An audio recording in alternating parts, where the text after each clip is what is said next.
అన్నమయ్య జిల్లా కూటమి ప్రభుత్వం పైన రాయచోటి మాజీ ఎమ్మెల్యే వైసీపీ రాష్ట్ర ప్రధాన కార్యదర్శి శ్రీకాంత్ రెడ్డి తీవ్రస్థాయిలో ధ్వజమెత్తారు.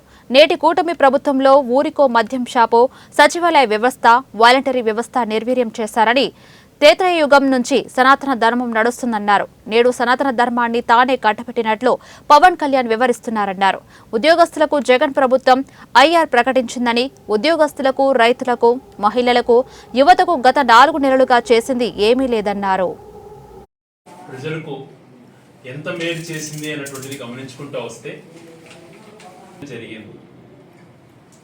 మరి ప్రభుత్వం ఏర్పడిన 4 నెలల్లో ఒక వ్యవస్థనే గత ప్రభుత్వం క్రియేట్ చేసి, స్వతంత్రం వచ్చిన తర్వాత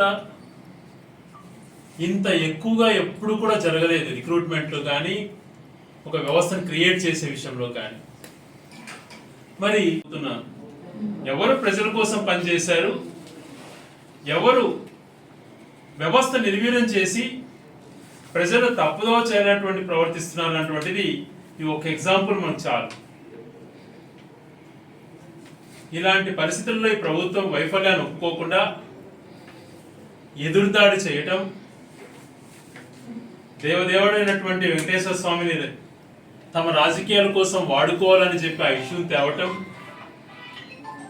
సుప్రీంకోర్టుతో సహా మనం మందలించడం కూడా జరిగింది.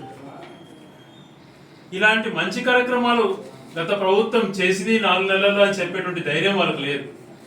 ఈరోజు మీ గుండెపై చేయి వేసుకొని ధైర్యంగా చెప్పగలుగుతాం, మేము మేలు చేశాం. అలాగే మేనిఫెస్టోలో ఏవైతే మేము పెట్టామో అవన్నీ కూడా ప్రతి సంవత్సరం ఏదైతే ఇస్తామో అన్నీ కూడా మొదలు కూడా పెట్టాం. 4 నెలల్లో ప్రజలకు మా ద్వారా డబ్బులు ఎంత చేరాయి, వీరు 4 సంవత్సరాలు ఈ 4 నెలల్లో వీరు ప్రజలకు ఎంత చేర్పించారు అటువంటిది కూడా ఒకసారి వాళ్ళు బేరీ చేసుకొని మాట్లాడాలి. కేవలం ఎదురుదాడి చేయటం, సమస్యను తప్పుదోవ పట్టించేటువంటి విధంగా వ్యవహరించడం దుర్మార్గం. గౌరవ పవన్ కళ్యాణ్ గారు నేను తిరుపతిలో మాట్లాడుతూ తను ఏ ఎజెండా తీసుకున్నారో తెలియట్లేదు, కానీ ఒక్క అంశం తను